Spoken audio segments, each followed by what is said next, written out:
السلام عليكم وهانتي يا اختي. سلو اولا السفوف بواحد الطريقه غزاله كيجي معلك ما تشبعوش منه، الناجح اللي ذاقو يحماق عليه. حاولت في هذا الفيديو نعطيكم جميع الاسرار ديال النجاح ديال السفوف، بحثت وسولت محترفات ومعلمات كبارين هما اللي عطاوني هاد الطريقه. غنعطيكم جميع الاسرار ان شاء الله.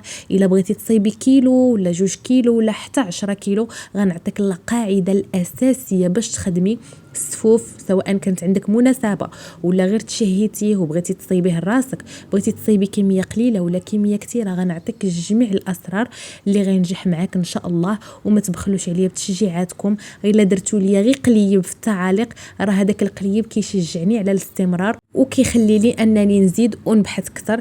يلا نبداو على بركه الله، وديروا لايك الفيديو. هنايا خديت الدقيق ديالي حمرته غير في الفران. هنايا خديت 3 كيلو ديال الدقيق. مهم انا شريت 4 كيلو، ولكن فاش كتحمروها راها كتنقص، ضروري ما كتنقص 1 كيلو قل شي شويه ولا كيلو شويه على حسب. مهم هنايا حمرته في الفران، ومن بعد منين حمرته غربلته. خديت 4 كيلو، منين غربلته يلا عطاني 3 كيلو ديال الدقيق. من بعد هنايا عندي كيلو ديال الكاوكاو وكيلو ديال الزنجلان. كاوكاو حمرته في الفران وقشرته غير واحد شويه وطحنته بالقشور ديالو، والزنجلان بطبيعه الحال غتغسلوه وغتصفيوه وغتحمروه حتى هو شي شويه في الفران، غير شويه. الزنجلان ما كيبغيش العافيه بزاف باش ما كيمررش. المهم خديت داك كيلو د كاوكاو وكيلو ديال الزنجلان وديتهم وطحنتهم مزيان حتى رجعوا على هذا الشكل كيف ما كتشوفوا في الفيديو. صافي من بعد خلطتهم، بطبيعه الحال راه طحنتهم مجموعين تخلطوا ودرتهم على داك الدقيق ديالي. اذا عندي هنايا 3 كيلو ديال الدقيق، كيلو ديال الكاوكاو، كيلو ديال الزنجلان. عندي هنايا النافع مطحون. عندي هنايا 6 ديال المعالق كبارين ملوئين جيدا ديال النافع مطحون. هما كل ما كثرتوا القوام كل ما كيجيكم السلو ديالكم مقوم وبنين ما تشبعوش منه. ودرت 6 المعالق كبار مطحونين ديال حبه حلاوه، 6 المعالق كبار مملوئين جيدا ديال القرفه. عندي هنايا حبه ديال الكوزه محكوكه، ما تكثروش الكوزه. مهم درت حبه هنايا حكيتها. وعندي هنايا مسكه الحره، واحد المعلقه صغيره ديال المسكه حره، دقيتها مع شويه ديال السكر باش تبغي تدق ليا وغربلتها. انا عاودت غربلتها خفت لي يكون مازال فيها شي طريفات صحاحين. وهنايا عندي إلان، شي كيقول له إلان شي كيقول له إنيني. هاد إلان هذا راه فيه بزاف ديال المنافع وديال الفوائد. وحنايا في فاس ضروري ما كنديروا هاد إلان في السفوف ديالنا، كيجي غزال تقريبا الناس ديال فاس كلهم كيديروه. مهم درت هنايا 6 المعالق كبار ديال إلان، 6 المعالق من كل حاجه. ومن بعد خديت السكر كلاصي، درت هنايا 600 غرام ديال السكر كلاصي. دابا غادي نعطيكم القاعده الا بغيتو تخدموا غير كيلو ديال الدقيق. مثلا عندكم كيلو ديال الدقيق كتاخذوا 2 كيلو ديال الدقيق، ما كتاخذوش كيلو حيت منين كيتحمر راه كينقص. المهم انه في كل كيلو ديال الدقيق كديروا كيلو ولا كيلو ونص ديال الكاوكاو والزنجلان ولا اللوز ولا نتوما باش ما بغيتو تخدموا. يعني في كل كيلو ديال الدقيق كنديروا كيلو ديال القوام ديال الزنجلان وديال الكاوكاو. في كل كيلو ديال الدقيق كنديروا 2 معلقات كبار من كل حاجه، 2 معلقات من القرفه، من النافع، من حبه حلاوه، من كل حاجه.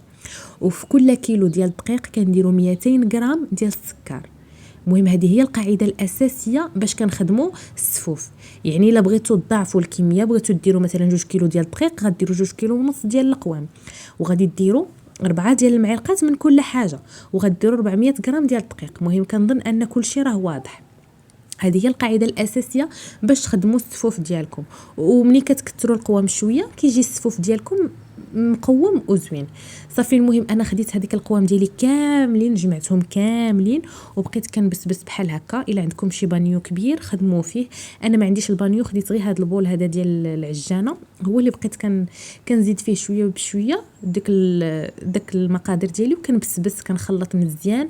حاولوا انكم تخلطوا مزيان هذا القوام هادو حتى يدخل كلشي في بعضياته، يدخل مع الطحين مع السكر مع ديك الكوزه وداك القرفه والنافع وداك الشيء.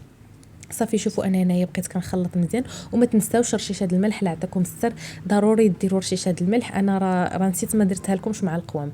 صافي المهم انا هنايا خديت العجانه ديالي. عندكم العجانه تبارك الله، خدموا بالعجانه غتهناو وغتحيد عليكم بزاف ديال صداع الراس.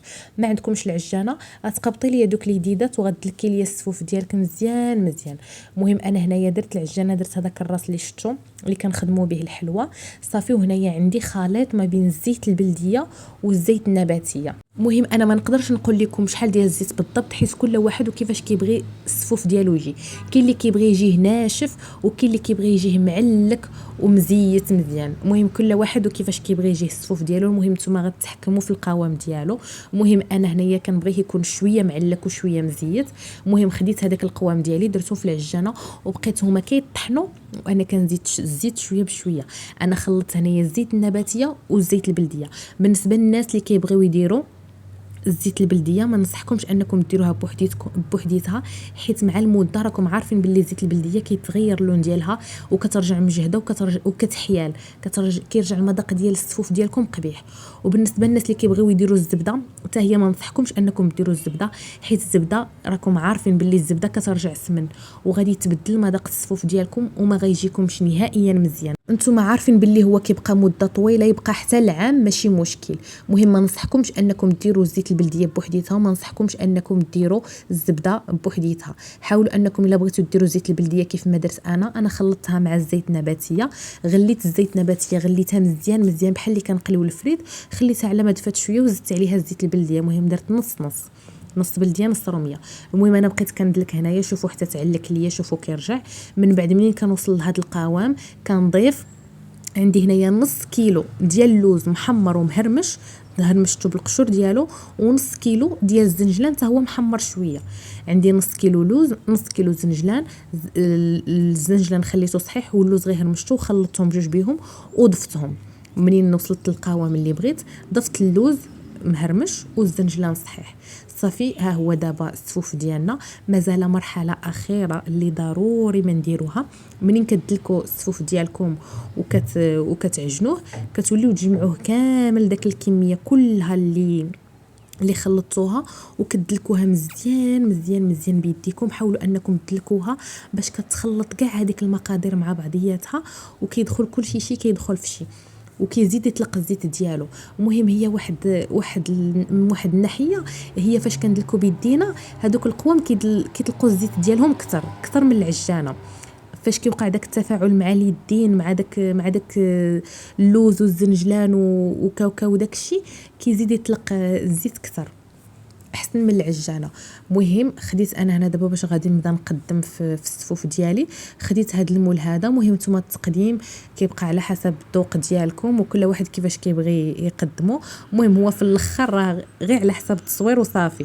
انا راه منين ساليت التصوير راني وليت قلبته في السطل وغطيته بلاستيك غذائي وخليته حتى نبغي تيكون جاي عندي شي واحد ولا تنبغي نحطه عاد نحطه. المهم انا غنقدم معكم غير باش تشوفوا على حساب التصوير وصافي. المهم كنتمنى انكم تكونوا فهمتوا هذه القاعده الاساسيه اللي عطيتكم باش تخدموا السفوف. الا بغيتوا تخدموا غير كيلو، كاين اللي كتكون غير هي ورجلها مثلا كتبغي تخدم غير كميه قليله، ولا مثلا هكا كتشهاه كتبغي تخدم غير كميه قليله، وكاين اللي كتكون العائله تبارك الله كبيره كيبغيو يخدموا كميه كبيره ولا كتكون هكا شي مناسبه. المهم انا هي الطريقه المعتمده عندي. هذه الطريقه المعتمده عندنا من زمان، انا خديتها من عند جداتي هي اللي عطاتني هذه الطريقه هذه، والصراحه كيجي غزال غزال غزال غزال. صافي من بعد انا قلبته في هاد الطبيصلات هادو اللي غنقدم فيهم صافي وغادي نبدا نزين. المهم غنشارك معكم هاد التقطيعه هذه اللي كتجي غزاله غزاله، جربوها تقدروا تقدموا بها السفوف ديالكم. المهم هي الطريقه موضحه في الفيديو. صافي من بعد زينت بشويه ديال الورد وشويه ديال اللوز مفسخ ومحمر. ضروري السفوف كيمشي معاه اللوز محمر ومفسخ، وكاين اللي كيدير معاه لي دغاجي، كل واحد باش كيبغي يزين. المهم هذا تزيين بسيط واقتصادي، انا زينت غير بداكشي اللي عندي في الدار، هادشي اللي عطا الله.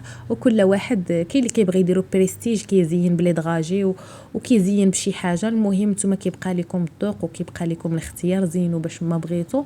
هو هذا السفوف ديالنا جربوه، راه كيجي غزال ما نقولش لكم، راه كيجي معلك وخطير. وكاين اللي كيبغي يدير الخروب في السفوف، ما ننصحكمش انكم ديروه. المهم هما الاذواق كتختلف، ولكن راه كيجي المذاق ديالو مبدل، ما كيجيش زعما المذاق ديال السفوف الاصلي. هاد الطريقه هذه اللي عطيتكم ديال السفوف الاصلي، الطريقه ديال الناس ديال زمان، ما كيديروا فيه لا عسل لا حتى شي حاجه، راه هكا كيجي. هذه هي الطريقه الاصليه، راه كيجي غزال، غير جربوه ما غاديش تندموا. كنتمنى يكون عجبكم الفيديو، كنتمنى ما نكونش طولت عليكم، وما تبخلوش عليا بتشجيعاتكم وتعليقاتكم الزوينه، وخليوا لي غير شي قليل في التعاليق.